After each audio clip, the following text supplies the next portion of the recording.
नमस्कार दोस्तों, जय माता रानी की जय श्री हरि विष्णु। दोस्तों, आज हम आपको सुनाने जा रहे हैं कार्तिक मास में प्रतिदिन सुनी जाने वाली भक्ति और श्रद्धा से भरी एक पवित्र कथा, दो बुढ़िया के कार्तिक स्नान की अद्भुत कहानी। यह कथा हमें सिखाती है कि सच्ची भक्ति और निष्ठा के सामने छल, ईर्ष्या और स्वार्थ टिक नहीं सकते। तो आइए श्रद्धा और भक्ति भाव से सुनते ये पुण्यदायिनी कथा। एक गांव में एक बुढ़िया रहती थी जिसका एक बेटा था। बुढ़िया बहुत ही संस्कारी, नियम कर्म वाली और पूजा पाठ में लीन रहने वाली थी। हर वर्ष वह कार्तिक मास में स्नान करती, तुलसी जी को सींचती, गणेश जी और माता लक्ष्मी और भगवान विष्णु की पूजा करती और कथा कहानी कहती। उसकी श्रद्धा और सच्चे कर्मों के कारण उसके घर में किसी चीज की कोई कमी नहीं थी। धीरे धीरे उसका बेटा बड़ा हुआ और बुढ़िया ने उसके योग्य एक लड़की देकर विवाह कर दिया। लेकिन जैसा कि कहते हैं, जिसके भाग्य में संस्कार न हो उसे कोई नहीं सिखा सकता। वह बहू अपनी सास के पूजा पाठ से चिढ़ती थी। उसे सास की भक्ति और भगवान की आराधना बिल्कुल पसंद नहीं थी। मगर बेटा बहुत ही आज्ञाकारी और श्रवण कुमार जैसा पुत्र था। वह अपनी माँ का कहना मानता था, इसलिए बहू चाह कर भी कुछ नहीं कह पाती थी। बेटा मेहनत से कमाता था, घर का खर्चा अच्छे से चलाता था और बुढ़िया अपने हिसाब से दान पुण्य भी करती थी। इसी कारण उनके घर में समृद्धि थी। बुढ़िया अपने बेटे से बड़ी खुश थी, क्योंकि उसे लगता था कि बेटा धर्मपरायण और अपनी माँ की सेवा में तत्पर है। धीरे धीरे समय बीतता गया और कार्तिक मास का पावन महीना आ पहुंचा। सास ने अपने बेटे से कहा, बेटा मैं हर साल की तरह इस बार भी कार्तिक स्नान करूंगी। बेटा बोला, माँ अब से आराम से गंगा स्नान कर लेना। अब बुढ़िया माई रोज कार्तिक स्नान के लिए जाने लगी। कुछ समय बाद घर में पोते की किलकारियां गूंजने लगी। बुढ़िया अत्यंत प्रसन्न थी कि उसका घर परिवार पूर्ण हो गया है और अब उसे प्रभु भक्ति में जीवन व्यतीत करना चाहिए। एक दिन वह अपने बेटे से बोली, बेटा अब मैं हरिद्वार जाना चाहती हूँ, मुझे चतुर्मास का स्नान करना है। बेटा बोला, ठीक है माँ, मैं तुम्हें हरिद्वार छोड़ आऊँगा और जो भी आवश्यकता होगी वह सब साथ ले चलेंगे। फिर उसने अपनी पत्नी से कहा, सुनो भाग्यवान, मेरी माँ के लिए गोंद और गिरी के लड्डू बना दो।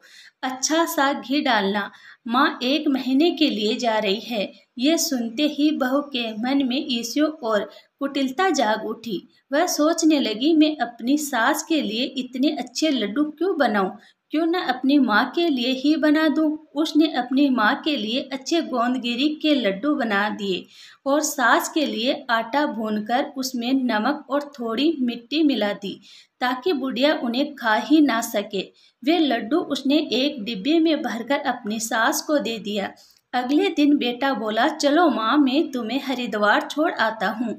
माँ बेटा खुशी खुशी निकल पड़े। हरिद्वार पहुंचकर बुढ़िया ने गंगा स्नान किया और वहीं चतुर्मास स्नान की तैयारी करने लगी। वह बोली, बेटा गंगा स्नान और कार्तिक मास का बड़ा महत्व है। जो भी इस महीने श्रद्धा से कार्तिक स्नान करता है उसके जन्म सुधर जाते हैं, उसके घर में कभी दरिद्रता नहीं आती। इस प्रकार बुढ़िया का हृदय भक्ति और विश्वास से भर उठा। उसे क्या पता था कि जिन लड्डुओं को ये प्रसाद समझकर साथ लाई है उनमें बहू ने छल मिलाया है। परंतु भक्ति की सच्ची भावना को भगवान भी पहचानते हैं। बड़ा प्रसन्न हुआ कि माँ, ये तो मेरे अच्छे कर्म हैं कि मैं अपनी माँ को तीर्थ यात्रा करवाने जा रहा हूँ। वह अपनी माँ को लेकर गंगा स्नान के लिए हरिद्वार पहुँच गया। वहाँ जाकर उसने अपनी माँ के लिए एक छोटी सी झोंपड़ी बना दी और जो भी जरूरत का सामान था सब रख दिया। बेटा बोला, माँ 1 महीने बाद मैं तुम्हें लेने आऊँगा, तब तक तुम अपना कार्तिक स्नान और पूजा भक्ति भावना से करते रहना। माँ बोली, जाओ बेटा, खुश रहो, दूधो नहो पूतो फलो। ऐसा बेटा पाकर हर माँ धन्य हो जाती है। इतना कहकर बेटा पड़ोसियों से कह गया, मेरी माँ का ध्यान रखना, और घर लौट आया, क्योंकि घर का सारा काम वही संभालता था। माँ भी वह जानती थी, इसलिए वह 1 महीने के लिए हरिद्वार में रुक गई। अब बुढ़िया माई हरिद्वार में रहकर प्रतिदिन कार्तिक स्नान करने लगी। वह प्रांत 4 बजे उठती, गंगा स्नान करती, तुलसी जी को सींचती, पीपल और पतवारी की पूजा करती, फिर कार्तिक कथा, गणपति जी, विष्णु भगवान और माता लक्ष्मी की कहानी कहती। दिन भर अपने काम निपटाकर सायंकाल में आसपास के लोगों को बुलाकर भगवत चर्चा किया करती थी। सब लोग उसे प्रसन्न रहते थे, क्योंकि वह सबके मन में भक्ति और शांति भर देती थी। धीरे धीरे समय बीतने लगा। एक दिन बुढ़िया माई ने वह डिब्बा खोला जिसमें उसकी बहू ने लड्डू दिए थे। जब उसने लड्डू देखे तो वे एकदम अच्छे गोंदगिरी और मेवे वाले निकले। वह बड़ी प्रसन्न हुई और बोली, वाह, मेरी बहू ने कितने प्रेम से कितना घी डालकर लड्डू बनाया है। उसे ये ज्ञात नहीं था कि भगवान ने उन मिट्टी और नमक वाले लड्डुओं को प्रसाद रूप में बदल दिया है। अब वह अपने बेटे बहू को दिल से आशीर्वाद देने लगी कि भगवान इन्हें सदा सुखी रखे। इसी तरह दिन बीतते गए और कार्तिक मास के केवल 4 दिन शेष रह गए। एक रात वह अपनी झोपड़ी में बैठी कीर्तन कर रही थी। तभी अचानक दरवाजे पर किसी ने दस्तक दी। बुढ़िया ने पूछा, कौन है भाई? बाहर से आवाज आई, मैं सावन हूँ। बुढ़िया बोली, आओ बेटा, सावन भूख लगी है तो लड्डू खा लो। सावन महीने की तो बड़ी महिमा होती है। जब कावड़िया भगवान भोलेनाथ को जल चढ़ाते हैं। सावन ने लड्डू खाया और जाते जाते झोपड़ी को एक लात मार दी थी। उसी क्षण झोपड़ी का एक सिरा सोने का बन गया। अगले दिन भादो आया और बोला, बुढ़िया माई भूख लगी है। बुढ़िया ने कहा, आजा बेटा भादू, लाडू खा लो। इस महीने तो भगवान श्री कृष्ण का जन्म उत्सव मनाया जाता है। कितना शुभ समय होता है। भादू ने लड्डू खाया, आशीर्वाद लिया और उसने भी जाते जाते झोपड़ी को एक लात मारी, जिससे झोपड़ी का दूसरा कोना भी सोने का हो गया। तीसरी रात आसीवन महीना आया और दरवाजे पर दस्तक दी। बुढ़िया बोली, कौन है? आवाज आई, मैं आसीवन हूँ। बुढ़िया ने कहा, आजा बेटा, लड्डू खा ले। आश्विन महीने में तो पितृपक्ष और नवरात्रे आते हैं। बुराई पर अच्छाई की विजय होती है। आश्विन ने भी लड्डू खाया और जाते समय झोपड़ी को एक लात मारी, जिसे तीसरा सिरा भी सोने का बन गया। अब चौथा और अंतिम दिन आया। कार्तिक मास का पावन दिन दरवाजे पर दस्तक हुई। बुढ़िया ने पूछा, कौन है? आवाज आई, मैं कार्तिक हूँ। बुढ़िया बोली, आओ बेटा, कार्तिक मास कितना पवित्र होता है। इस महीने दीपावली और दशहरा आते हैं। भगवान की पूजा होती है और बुराई पर अच्छाई की जीत होती है। कार्तिक भी अंदर आया, लड्डू खाया और जाते जाते झोपड़ी को आशीर्वाद स्वरूप एक लात मारी। इस बार पूरी झोपड़ी सोने की बन गई।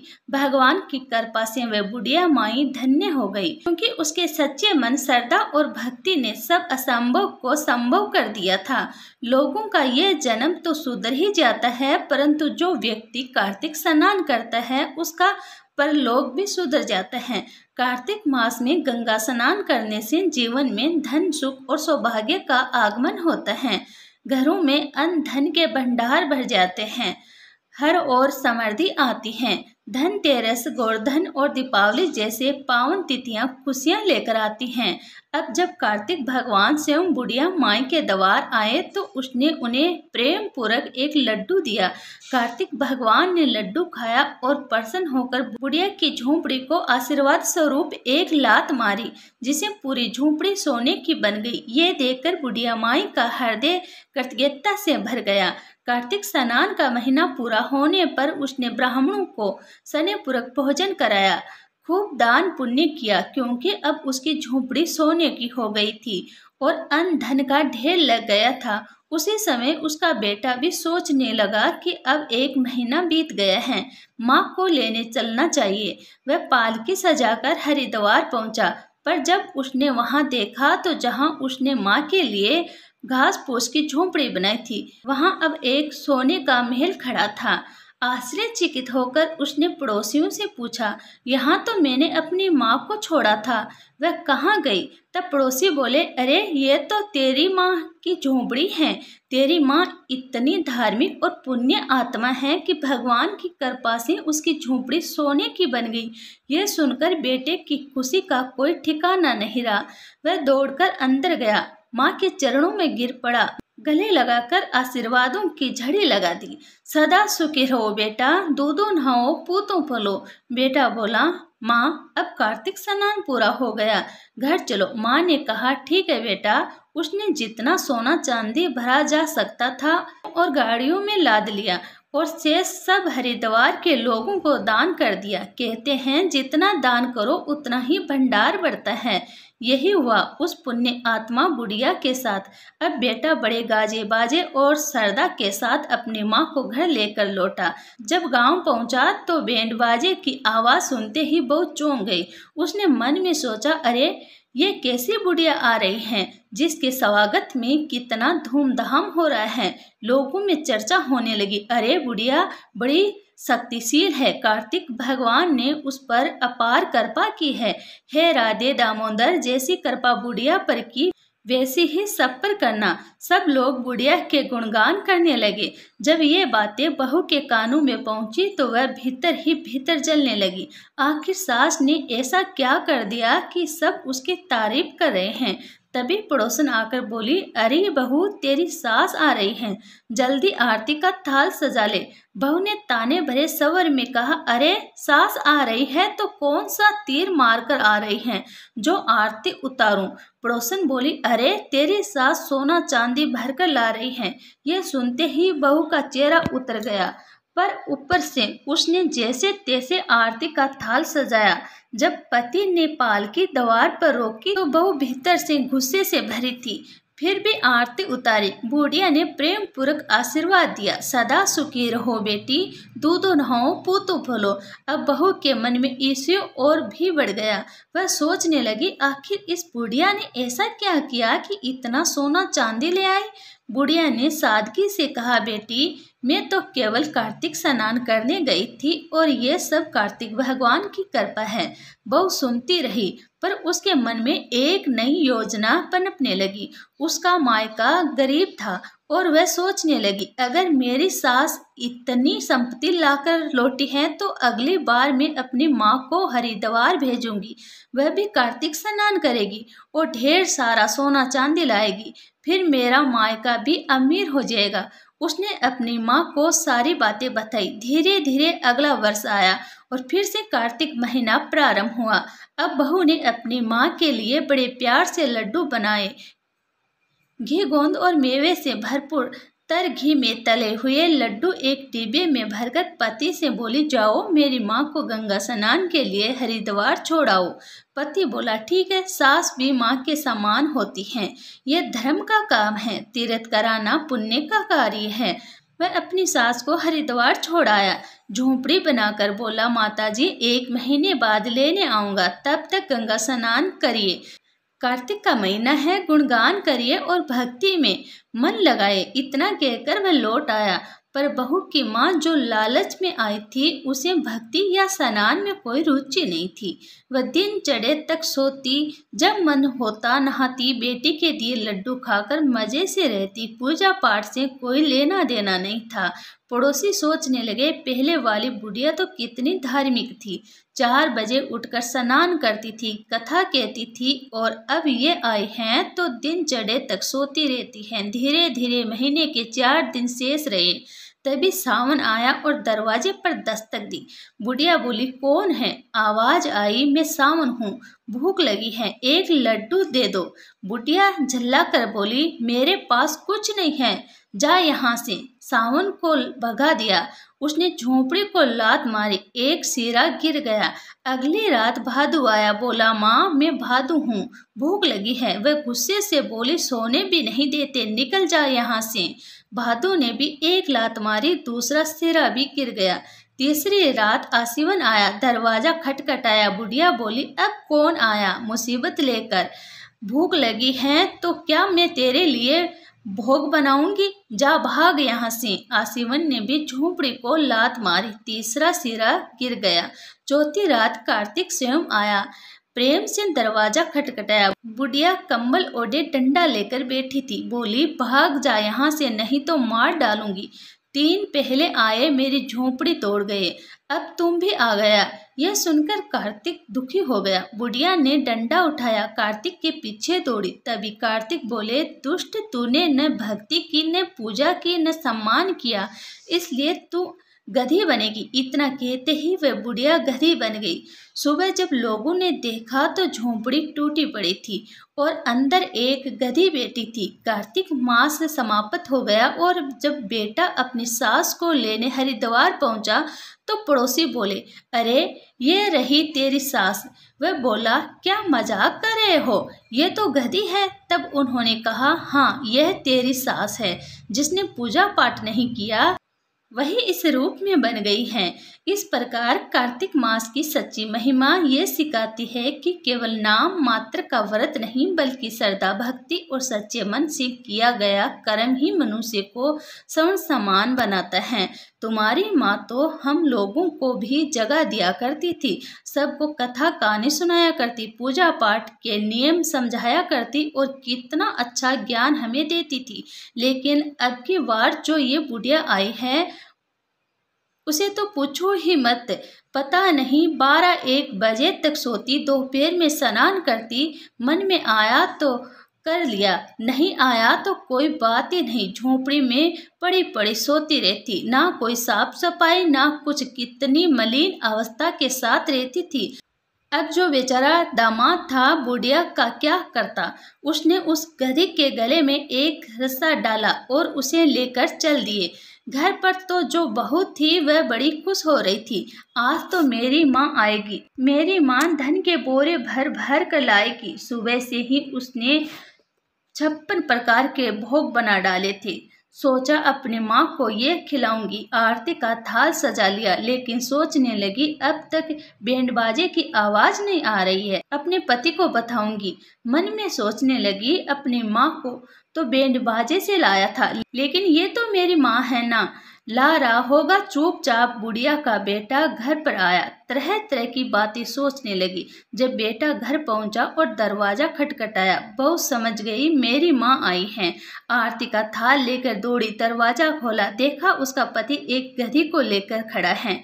वह गुस्से में बोली, मेरी माँ कहाँ है और मेरी माँ को तुम बैंड बाजे से क्यों नहीं लाए, मुझे भी अपनी माँ की आरती करनी है। बेटा बोला, हाँ तुम गुस्सा क्यों हो रही हो, कर दो आरती। अरे ये तो तेरी माँ ही तो है।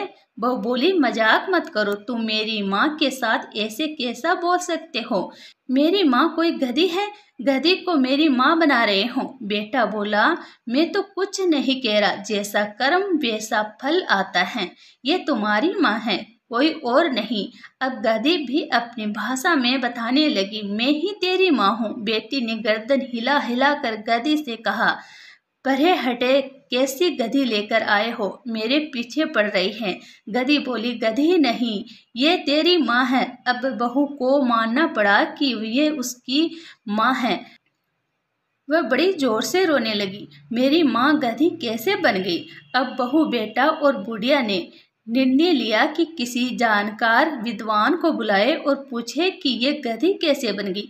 बेटा ने पुरोहित जी को बुलवाया और पूरी बात बताई। पुरोहित जी ने सुना और बोले, हे बेटी, तुम्हारी माँ ने जो कार्तिक भगवान का अपमान किया, इसलिए उसे श्राप मिला है। अब ये गधी बन गई हैं। जब कार्तिक महीना आएगा और तुम्हारी सास स्नान करे तो इस स्नान से वह अपने वास्तविक रूप में आ जाएगी। बहू बोली, ठीक है। अब बहू ने गधी को आंगन में बांध दिया, खाना पानी दिया। बच्चे थोड़े नटखट थे, कभी शोर मचाते तो 1-2 डंडे से संभालते। बुढ़िया बच्चों को संस्कार देती थी, वे अपनी दादी से चिपके रहते। बहू को अब अपनी गलती का एहसास हुआ, मन ही मन सोचने लगी, मैंने अपनी सासू माँ को कभी तवज्जो नहीं दी, हमेशा पश्चाताप किया, अपमान किया, हमेशा दुख दिया, अपमान किया। वह अपनी सासू माँ के पैर पकड़कर रोने लगी। सासू माँ, मैं समझ गई, सासू माँ ने समझाया, बेटी इसमें कोई बात नहीं, तुझसे जो गलती हुई उसका प्रायश्चित कर रही हो। तूने अपनी गलती मान ली तो भगवान सजा माफ कर देंगे। धीरे धीरे समय बीता, महीने पर महीना बीते और कार्तिक महीना आया। बुढ़िया स्नान करती, गंगा स्नान करती, तुलसी सींचती, पतवारी और पीपल सींचती, कहानी सुनती और नहाने का पानी गधी पर डाल देती। यह रोज का नियम बन गया। पूर्णमासी का दिन आया। बुढ़िया ने बेटे से कहा, ब्राह्मणों को बुलाओ, भोजन करवाओ और दान दक्षिणा दो। बेटे ने ब्राह्मणों को बुलाया, हवन कराया, पूजा पाठ हुई, कार्तिक का महात्म्य सुनाया गया और नहाने का पानी गधी पर डाला गया। कार्तिक के महात्म्य और बुढ़िया के स्नान के पानी से गधी अपने असली रूप में लौट आई। उसने बुढ़िया के पैर पकड़कर कहा, समधन जी, मुझे माफ कर दो, मैं अज्ञानी और लालची थी। सत्य के बल से नहाई तो भगवान प्रसन्न हुए, लालच से नहाए तो सजा मिली। अब बुढ़िया, उसकी बहू, बेटा और सास सभी हर साल कार्तिक स्नान करने लगे। बुढ़िया का गांव में मान सम्मान बढ़ गया। पड़ोसी उसकी सलाह लेने लगे। कार्तिक के समय बुढ़िया सबको कहानी सुनाया करती। सब लोग बुढ़िया माई की जय जयकार करते, जो उसकी देखी देखी कार्तिक स्नान करते। गांव और गली के सभी लोग कार्तिक स्नान करने लगे। कार्तिक की महिमा अपरंपार है। हे कार्तिक भगवान, हे दामोदर राव, हे विष्णु भगवान, हे माता लक्ष्मी, जय तुलसी मैया, बहू और सास के जैसी सभी को आपकी कृपा प्राप्त हो। जो ये कहानी सुन रहे हैं उनकी सभी मनोकामनाएं पूरी हो, उनके घर में धन के भंडार भरे और सुख समृद्धि प्राप्त हो। श्री हरि विष्णु और तुलसी माता की कृपा सब पर बनी रहे। प्रेम से बोलिए जय श्री हरि विष्णु, जय तुलसी माता। ऐसे ही और भी रोचक और आध्यात्मिक वीडियो के लिए चैनल को सब्सक्राइब कर ले। दोस्तों, आपको ये कथा कैसी लगी कृपया कमेंट करके ज़रूर बताएं। वीडियो पसंद आए हो तो लाइक करें।